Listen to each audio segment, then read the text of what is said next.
Let us discuss the last topic of the chapter, that is plaster of Paris and water of crystallization. Chemical name of plaster of Paris is calcium sulfate hemihydrate.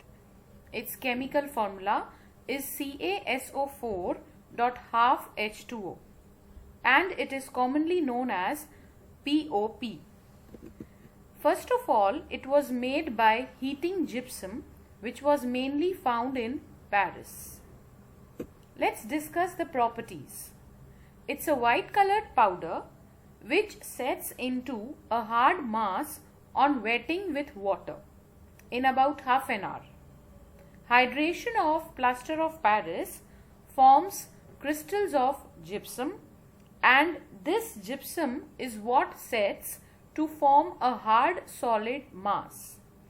There occurs a slight expansion in volume and then it is used in making casts and statues. So it should always be stored in moisture proof container because presence of moisture can cause the slow setting of plaster of Paris and this can make it useless.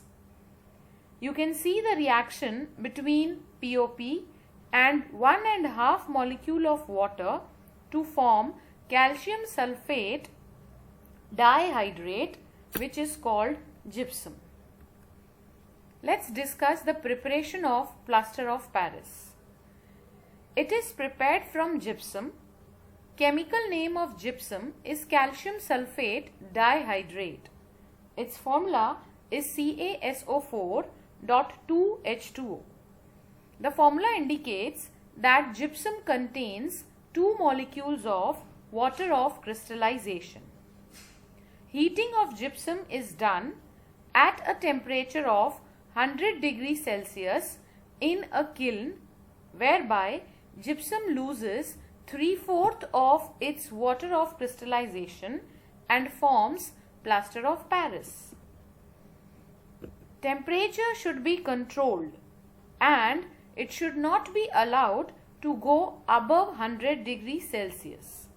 Otherwise, if the temperature rises to more than 100 degrees Celsius, elimination of all molecules of water of crystallization will occur and this will lead to the formation of anhydrous calcium sulfate called dead burnt plaster.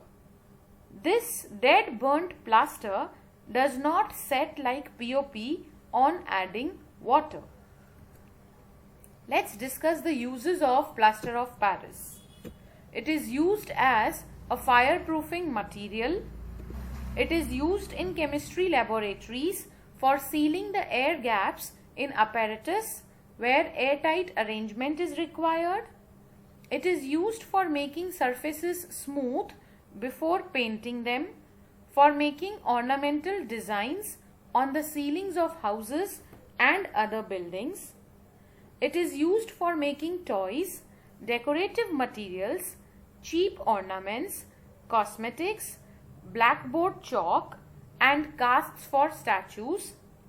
And the most important use of POP is in hospitals for setting the fractured bones in the right position to ensure correct healing and for making casts in dentistry. Let's come on to the topic water of crystallization. Those water molecules which form a part of the structure of the crystal of salt are called as water of crystallization. Salts which contain water of crystallization are known as hydrated salts. These salts have a fixed number of molecules of water of crystallization in its one formula unit. You can see that copper sulfate is blue in color, nickel sulfate is green in color, cobalt nitrate is brownish in color. Salts containing water of crystallization appear to be perfectly dry. It does not mean that because they contain the water of crystallization, it will be wet. They does not wet as the salt because it is not free water. This water is a part of the crystals of the salt.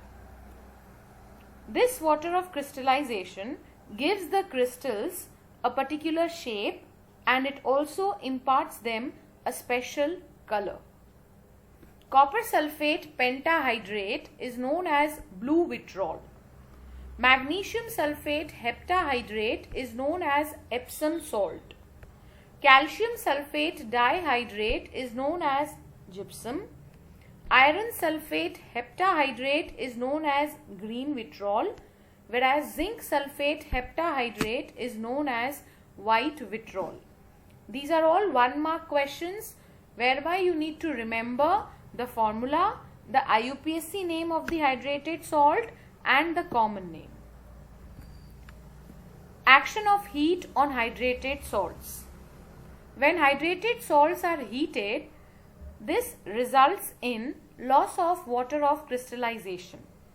And when water of crystallization is lost, these crystals lose their regular shape and color and they become colorless powdery substance. Anhydrous salts are those salts which have lost their water of crystallization. They do not have any molecules of water of crystallization. Addition of water to anhydrous salts will result in their hydration and so the salt will regain its color.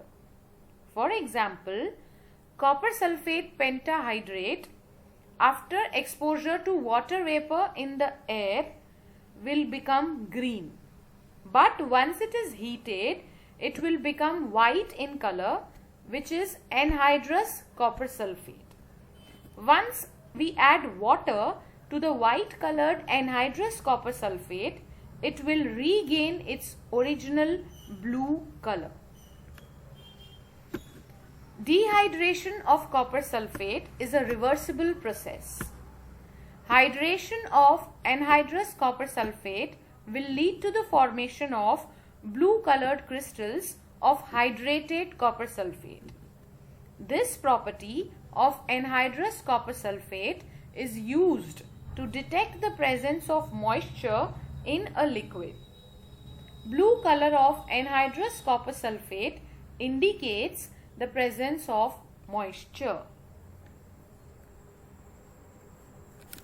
You can see in the picture that we have taken a test tube which is called as boiling tube, which contains the blue colored copper sulfate crystals.